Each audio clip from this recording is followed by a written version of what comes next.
हरिओम दोस्तों, स्वागत है आपका free study bye Lodhi sir के यूट्यूब चैनल पर। मैं कृपाल लोधी।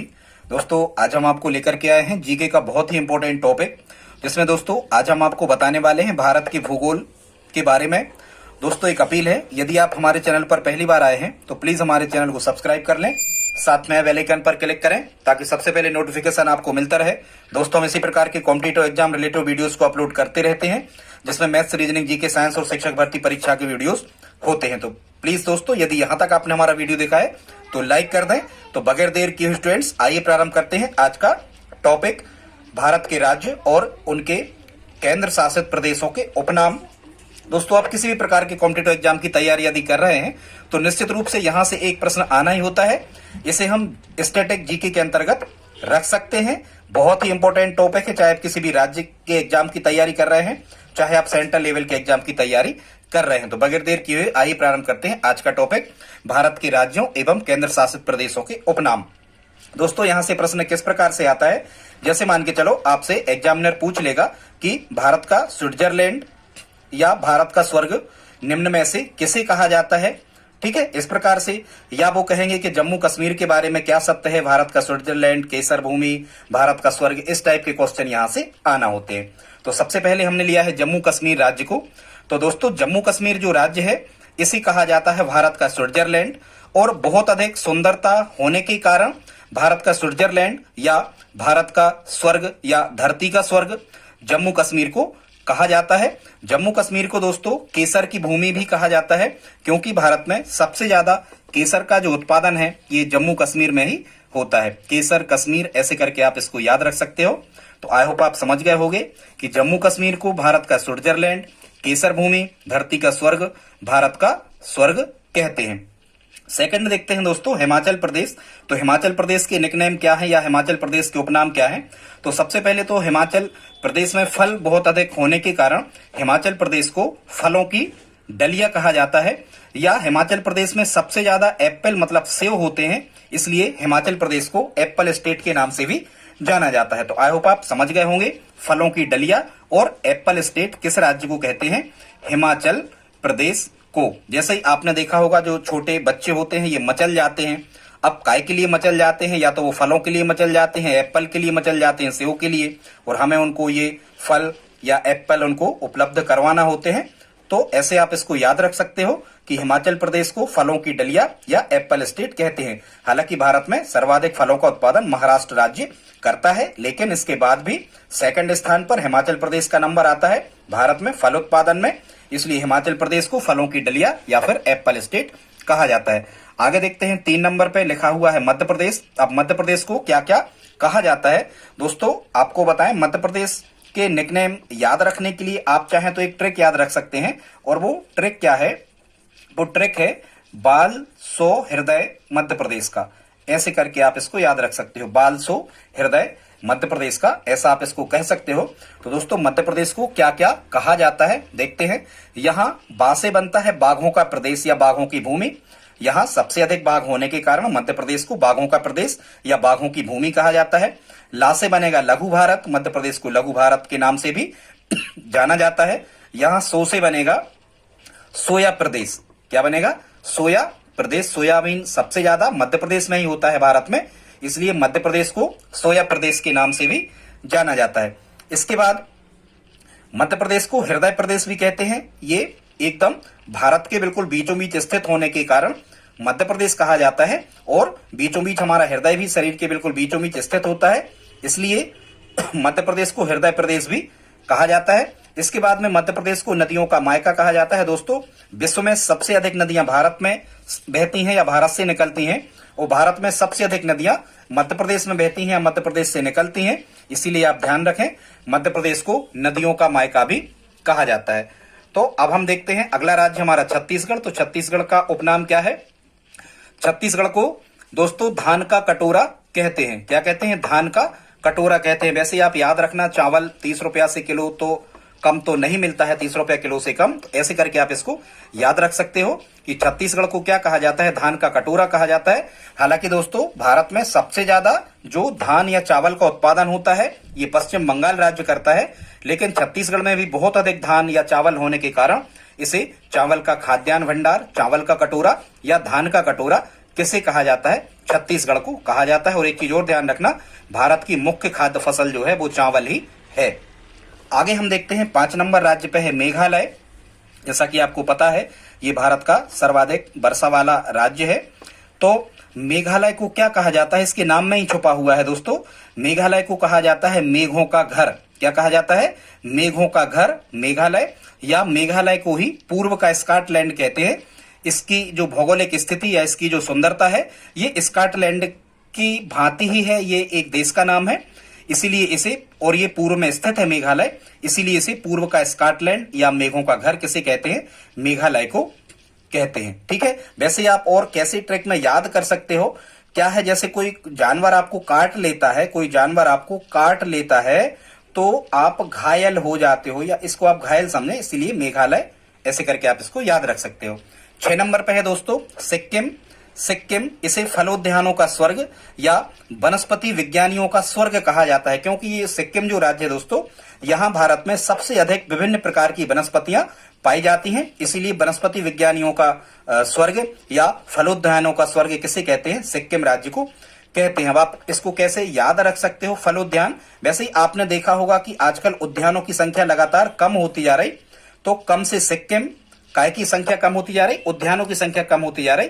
तो ऐसे आप इसको याद रख सकते हो कि सिक्किम को फलोद्यानों का स्वर्ग या वनस्पति विज्ञानियों का स्वर्ग भी किसे कहा जाता है? सिक्किम को। वनस्पति विज्ञानी भी कम ही होते हैं, ऐसे करके आप इसको याद रख सकते हैं। आगे देखते हैं दोस्तों 7 नंबर पे लिखा है पंजाब। तो 5 नदियों की भूमि के नाम से जाना जाता है पंजाब को। पंजाब का उपनाम है 5 नदियों की भूमि। यहाँ जाब मतलब होता है दोस्तों नदियां, और पंच मतलब होता है पंजाब। तो पंजाब को 5 नदियों की भूमि कहा जाता है, या इसे भारत का अन्न भंडार भी कहा जाता है। भारत का अन्न भंडार पंजाब को इसलिए कहते हैं क्योंकि यहाँ अनाज उत्पादन बहुत अधिक होता है, और खासकर जो गेहूं होता है ये प्रति हेक्टेयर सर्वाधिक उत्पादन पंजाब राज्य में ही होता है। इस कारण से भारत का अन्न भंडार पंजाब को कहते हैं। आगे देखते हैं दोस्तों 8 नंबर पे कर्नाटक। कर्नाटक को मलय का प्रदेश या चंदन का प्रदेश कहा जाता है, क्योंकि इसे मलय भूमि भी कहा जाता है, क्योंकि यहाँ पर मलयागिरी का चंदन जो है बहुत ही फेमस है, इसलिए आप इसको याद रख सकते हो। कर्नाटक को कहा जाता है मलय का प्रदेश। ठीक है। अब आपने देखा होगा कि सांप वगैरह जो है ये चंदन के वृक्षों में ही लिपटे रहते हैं, और जब हम किसी सांप वगैरह को हमें पकड़वाना होता है तो बहुत नाटक करना पड़ता है। ऐसे करके आप इसको याद रख सकते हो। 9 नंबर पे है धुर दक्षिणवर्ती राज्य। ये तमिलनाडु को कहा जाता है। वैसे आपको पता होगा ये भारत का सबसे दक्षिणी राज्य है तमिलनाडु। ठीक है। सबसे पूर्वी राज्य है अरुणाचल प्रदेश, सबसे पश्चिमी राज्य है गुजरात, और सबसे उत्तरी राज्य है जम्मू कश्मीर। तो ऐसे करके आप इसको याद रख सकते हो। धुर दक्षिणवर्ती राज्य तमिलनाडु, और धुर पूर्ववर्ती या पश्चिमवर्ती ऐसे पूछे जाए तो हमने आपको बता दिए, उनको आप लिख लें। 10 नंबर पे है केरल। केरल को दोस्तों दक्षिण का कश्मीर कहा जाता है, और जैसे ही आपको पता होगा कि मसाले भारत में सर्वाधिक केरल में ही होते हैं, इसलिए मसालों का बगीचा केरल राज्य को कहा जाता है। तो दक्षिण का कश्मीर और मसालों का बगीचा केरल राज्य को कहते हैं। और ये केरल जो है दोस्तों ये कहाँ है? ये यहाँ पर बहुत ज्यादा आपको बताएं तो झीलें भी हैं, सुंदर स्थान भी है, इसलिए दक्षिण का कश्मीर कहा जाता है। मसाले केरल में सबसे अधिक होने के कारण इसे मसालों का बगीचा या मसालों का उद्यान भी कहा जाता है। 11 नंबर पे है लक्षद्वीप। जैसा कि आपको पता होगा कि ये द्वीप है, समुद्र के बीचों बीच ये समूह, द्वीपों के समूह स्थित हैं, इसलिए लक्षद्वीप को क्या कहा जाता है? समुद्र पुत्र। ठीक है। क्या कहा जाता है? समुद्र पुत्र। अब आपको ध्यान होगा एक बार भगवान श्री राम जी को ये समुद्र पार करने के लिए रास्ता नहीं दे रहा था, तो भगवान ने अपना लक्ष्य निर्धारित किया था कि हम समुद्र को सुखा देंगे। ऐसे करके आप इसको याद रख सकते हो। लक्षद्वीप को कहा जाता है समुद्र पुत्र या समुद्र का पुत्र। किस राज्य को कहते हैं? लक्षद्वीप को। 12 नंबर पे है दोस्तों दिल्ली। दिल्ली को भारत का दिल भी कहा जाता है। भारत का दिल किसे कहते हैं? दिल्ली को भी कहते हैं, और भारत का हृदय या दिल मध्य प्रदेश को भी कहा जाता है। कभी भी आपको ऑप्शन भ्रमित करने वाले नहीं आते। इसमें आप 2 ऑप्शन याद रखें, दिल्ली और मध्य प्रदेश को भारत का दिल कहा जाता है। दिल से दिल्ली, ये तो आपको याद ही हो गया होगा। 13 नंबर पर देखते हैं उत्तराखंड राज्य को मनी ऑर्डर अर्थव्यवस्था वाला राज्य कहा जाता है। मनी ऑर्डर बहुत प्रसिद्ध है यहाँ के, इसलिए उत्तराखंड को मनी ऑर्डर अर्थव्यवस्था वाला राज्य कहा जाता है। 14 नंबर पर देखते हैं दोस्तों हरियाणा। हरियाणा में सर्वाधिक दूध का उत्पादन होता है, दूध के उत्पादों का उत्पादन होता है, इसलिए हरियाणा राज्य को दूध की कड़ाही या दूध दही का प्रदेश कहते हैं। 15 पे है दोस्तों पश्चिम बंगाल। आपको पता होगा कि संसार में तो सबसे ज्यादा जूट का उत्पादन बांग्लादेश करता है और ये पश्चिम बंगाल से सटा हुआ है, इसलिए पश्चिम बंगाल में सर्वाधिक जूट उत्पादन होने के कारण पश्चिम बंगाल को भारत का जूट प्रदेश कहते हैं। पश्चिम बंगाल को भारत का जूट प्रदेश कहते हैं। ठीक है, अब आप इसको कैसे याद रखोगे? कई लोगों के जो जूटे होते हैं बालों के, ये गालों तक आ जाते हैं, ऐसे करके भी आप इसको याद रख सकते हो। आगे देखते हैं दोस्तों, यहां तक यदि आपने हमारा वीडियो देखा है तो प्लीज आप इस वीडियो को लाइक तो कर ही दें। 16 नंबर पे है मणिपुर। मणिपुर राज्य को मणियों का प्रदेश, आभूषणों की धरती, ठीक है, या आभूषण से संबंधित कोई भी बात यदि आ जाती है, गहनों की धरती, आभूषणों की धरती, मणियों का प्रदेश, तो किसे कहा जाता है? मणिपुर को। ठीक है, सबसे अधिक आभूषण वगैरह पहनने वाले लोग यहीं रहते हैं मणिपुर में, इसलिए मणियों का प्रदेश या आभूषणों की धरती या गहनों की भूमि किसे कहा जाता है? मणिपुर राज्य को। 17 नंबर पर देखते हैं नागालैंड। यहाँ नागा जनजाति के लोग सबसे अधिक रहते हैं। नागा जनजाति के लोग यहाँ पर बहुसंख्यक होने के कारण नागालैंड को नागाओं की भूमि कहा जाता है। 18 नंबर पर देखते हैं गुजरात।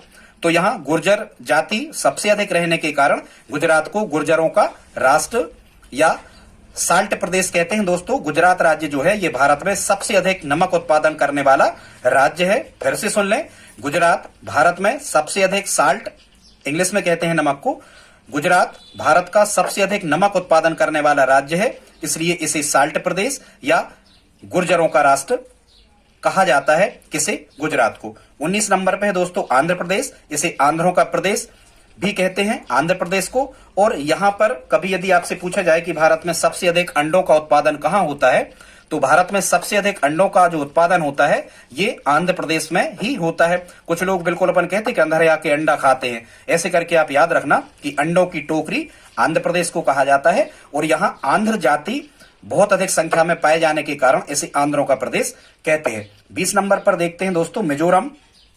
मिजोरम को, ये मिजो भी जनजाति है एक मिजोरम में पाई जाने वाली, तो ये मिजोरम जाति पाए जाने के कारण मिजोरम को मिजो भूमि। और यहाँ पर जो लोग रहते हैं ये सर्वाधिक पर्वत, ये चूंकि मिजोरम आपको पता होना चाहिए ये पर्वतीय राज्य है और इसीलिए इसे पर्वत निवासियों की भूमि भी कहा जाता है। क्या? देखो, यदि आप किसी पर्वत पे चढ़ रहे होते हो, पर्वत पर सफर कर रहे होते, तो बहुत जोर ताकत आपको लगाना पड़ती है। यहां से आप याद रख सकते हो, बहुत जोर लगाना पड़ेगा यदि आप किसी पर्वत पर फतेह करते हो, पर्वत पर चढ़ते हो, यात्रा करते हो, तो ऐसे करके आप याद रख सकते हो दोस्तों कि मिजोरम को मिजो भूमि, ये तो उसी में लिखा है मिजो भूमि या पर्वत निवासियों की भूमि कहा जाता है। लास्ट देखते हैं 21 नंबर पे अरुणाचल प्रदेश। जैसा कि आपको पता होगा कि सूर्योदय, सूर्य का एक पर्यायवाची है अरुण।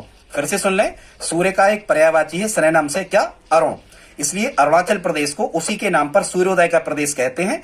अरुणाचल प्रदेश को सूर्योदय का प्रदेश दोस्तों इसलिए भी कहते हैं, हाँ, इसे सूर्योदय का प्रदेश या उगते सूरज की भूमि अरुणाचल प्रदेश को कहा जाता है, क्योंकि सूर्य भारत में जब सबसे पहले निकलता है या दिखाई देता है या सबसे पहले सूर्य की जो किरणें पड़ती हैं, क्योंकि पूर्व में अरुणाचल प्रदेश राज्य एकदम बिल्कुल पूर्वी राज्य है भारत का अरुणाचल प्रदेश, सूर्य जब निकलता है तो उसकी किरणें सबसे पहले अरुणाचल राज्य की एक डोंग वैली स्थान है, एक कोई घाटी है डोंग वैली, सूरज की सबसे पहली जो किरणें होती हैं ये भारत में डोंग वैली नामक स्थान पर ही पड़ती हैं। इसलिए अरुणाचल प्रदेश को सूर्योदय का प्रदेश या उगते सूरज की भूमि कहा जाता है। दोस्तों, प्लीज आप इस वीडियो को लाइक करें, इसी प्रकार के इंपॉर्टेंट वीडियो हम आपके लिए लाते रहेंगे। प्लीज आप हमारे चैनल को सब्सक्राइब कर लें, प्लीज आप हमारी हेल्प करें, इस वीडियो को अपने दोस्तों के साथ स्टडी ग्रुप में शेयर जरूर करें। मिलते हैं अगली वीडियो में, तब तक के लिए जय हिंद, जय भारत।